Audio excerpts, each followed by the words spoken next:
seorang hamba yang melakukan kesalahan, berbuat keliru, menempatkan satu kegiatan tidak pada tempatnya.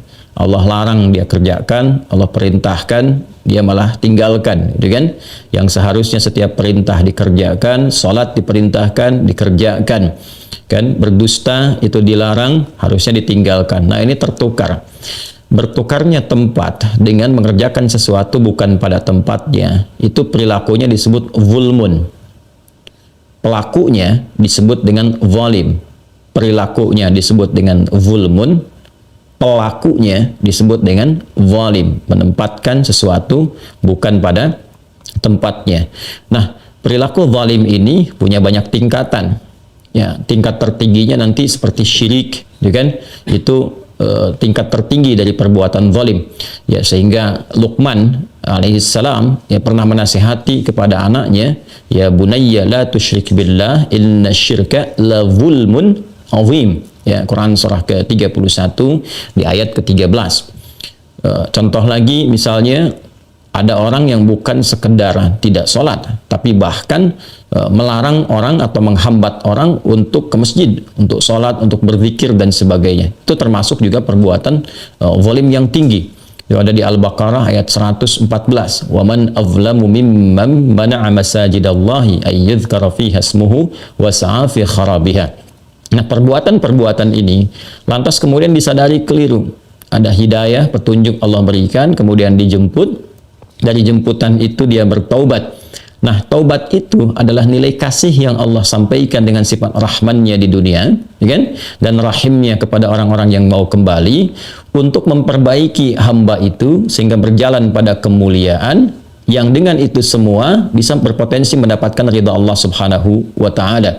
Quran surah keempat An-Nisa ayat 17 sampai 18, kan? 17-nya yang positif, 18-nya yang kesan negatif yang ditangkap oleh hamba yang tidak mau bertobat dan berpeluang untuk celaka. Ayat 17 Allah berfirman, "Innamat taubatu 'alallahi lilladzina ya'maluna as-su'a bijahalatin tsumma yatubuna min qarib." Sungguh taubat yang diterima oleh Allah Subhanahu wa taala itu adalah taubat dari orang-orang yang menyegerakan untuk menyadari, menyesali dan kembali pada jalan yang benar ketika dia berbuat salah. Lalu ada pancaran hidayah, dia menyadari itu, segera dia memperbaiki diri. Itu diterima oleh Allah. Nah, ciri ketika diterima itu, maka ada perubahan pada dirinya. Ya, karena itu banyak redaksi di Al-Quran menyusulkan kata perubahan setelah taubat. Wa man taba wa aslaha. Siapa yang kemudian mampu bertobat dan memperbaiki diri. Ya, nah, perbaikan ini yang menunjukkan bahwa dirinya telah diterima taubatnya. Biasanya tandanya itu setidaknya ada dua bagian utama. Yang pertama, dia sudah tidak menyukai lagi, bukan sekedar meninggalkan, tidak menyukai perbuatan-perbuatan buruk yang pernah dilakukan. Jadi bukan sekedar meninggalkan, tapi sudah sampai kepada satu kondisi tidak menyukai. Ya, misal, ya terjebak misalnya dulu suka atau jarang mengerjakan sholat, ya suka meninggalkan, sekarang sudah tobat, dia senang dengan menunaikan sholat, dia kejar sunnahnya, gitu kan? Kemudian kalau melihat ada perilaku itu sudah nggak suka. Nggak suka tuh, ya, mengingat itu juga tidak mau, melihat orang malas sholat juga sudah muncul rasa tidak nyaman, ya kan? Nah, yang kedua cirinya adalah sudah mulai banyak berbuat kebaikan, banyak berbuat baik. Jadi diganti itu kalau di bahasa Quran surah ke-11 Hud ayat ke-114, kan, innal hasanati yudhibnas sayyiat aqimis salata tarafain nahar wa zulafan minal lail innal hasanati yudhibnas sayyiat. Tunaikan salat itu di sepanjang siang, kemudian juga di dua sisi di waktu malam, ya kan? Kemudian yang paling menarik apa? Innal hasanati yudhibnas sayyiat. Sungguh kebaikan-kebaikan itu akan menutup yang jelek-jeleknya.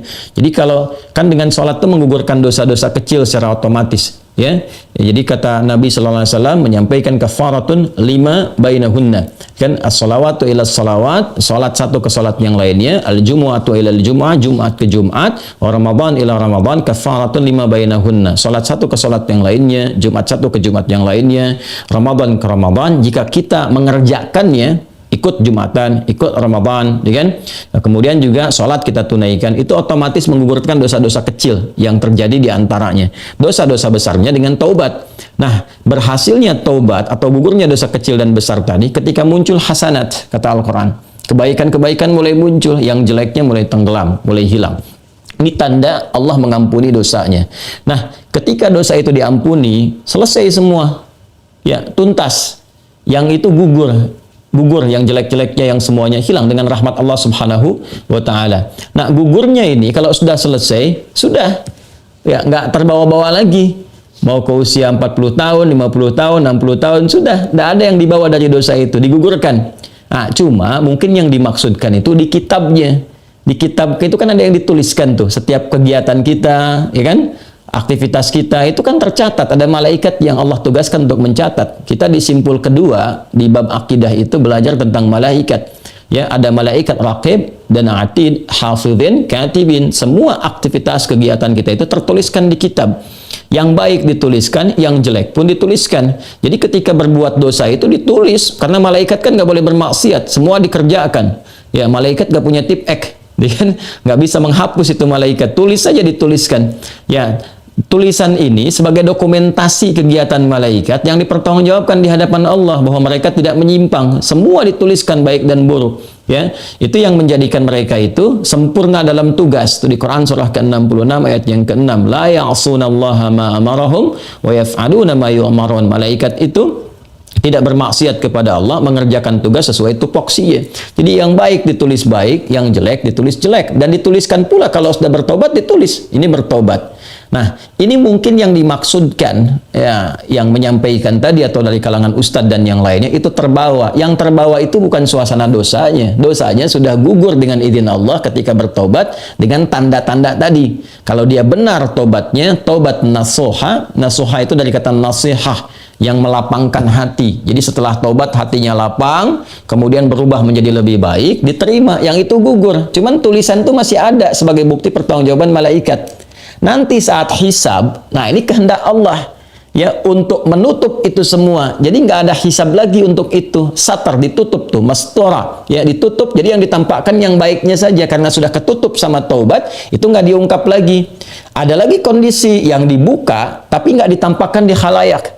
Ya, itu hisab antara dia dengan Allah saja untuk menunjukkan tingginya rahmat Allah kepada hamba itu.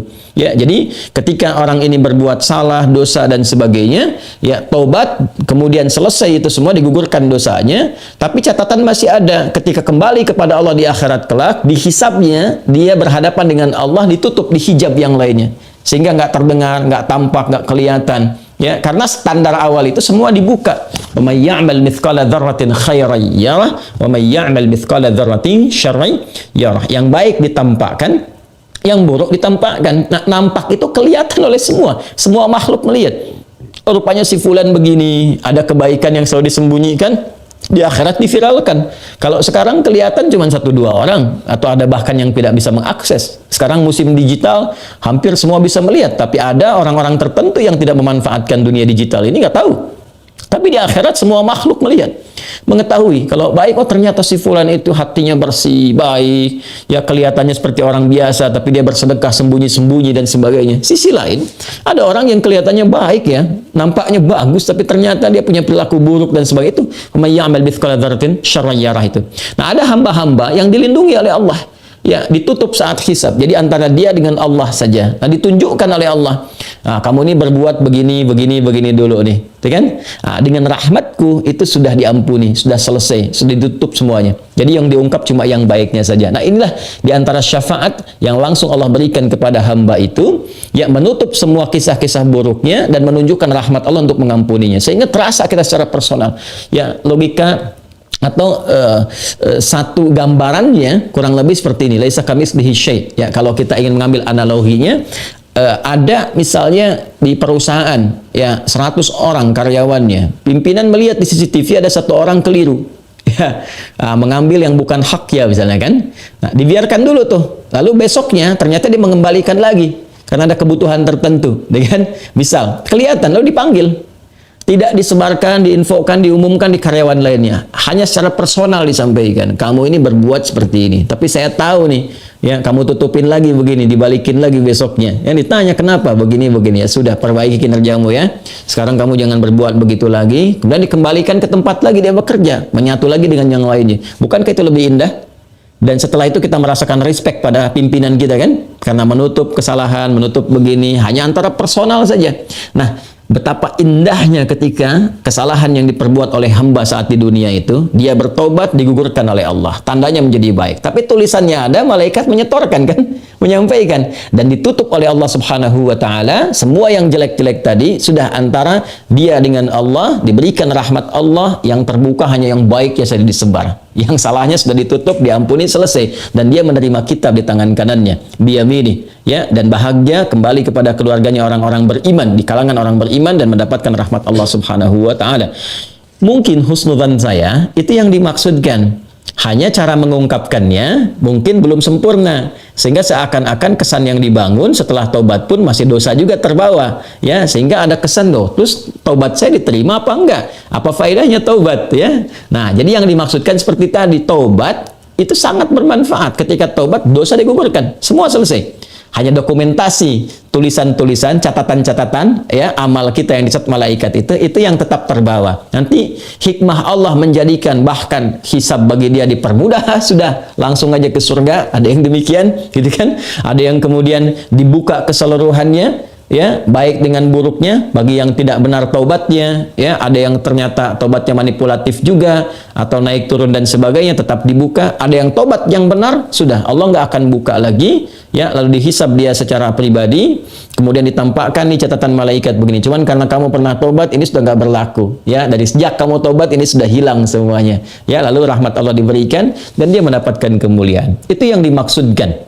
Ya, jadi jangan salah kita menangkap bahwa pernyataan ini menggugurkan taubat yang telah dilakukan. Bukan, ya. Taubatnya Allah terima jika menghasilkan tanda-tanda tadi dan sekaligus gugur dosa-dosa dia. Jadi begitu yang baik-baik itu muncul, yang jelek ini gugur, hilang. Ya, dan saat hisab itu terjadi penguatan akan gugurnya dosa-dosa yang dimaksudkan. Itu barangkali maksud yang diutarakan tadi, dan mudah-mudahan dengan itu kita mendapatkan rahmat Allah Subhanahu wa Ta'ala. Demikian, ya. Saya kira bisa diterima dan ditangkap dengan baik. Ya. Wallahu ta'ala a'lam bis-shawab.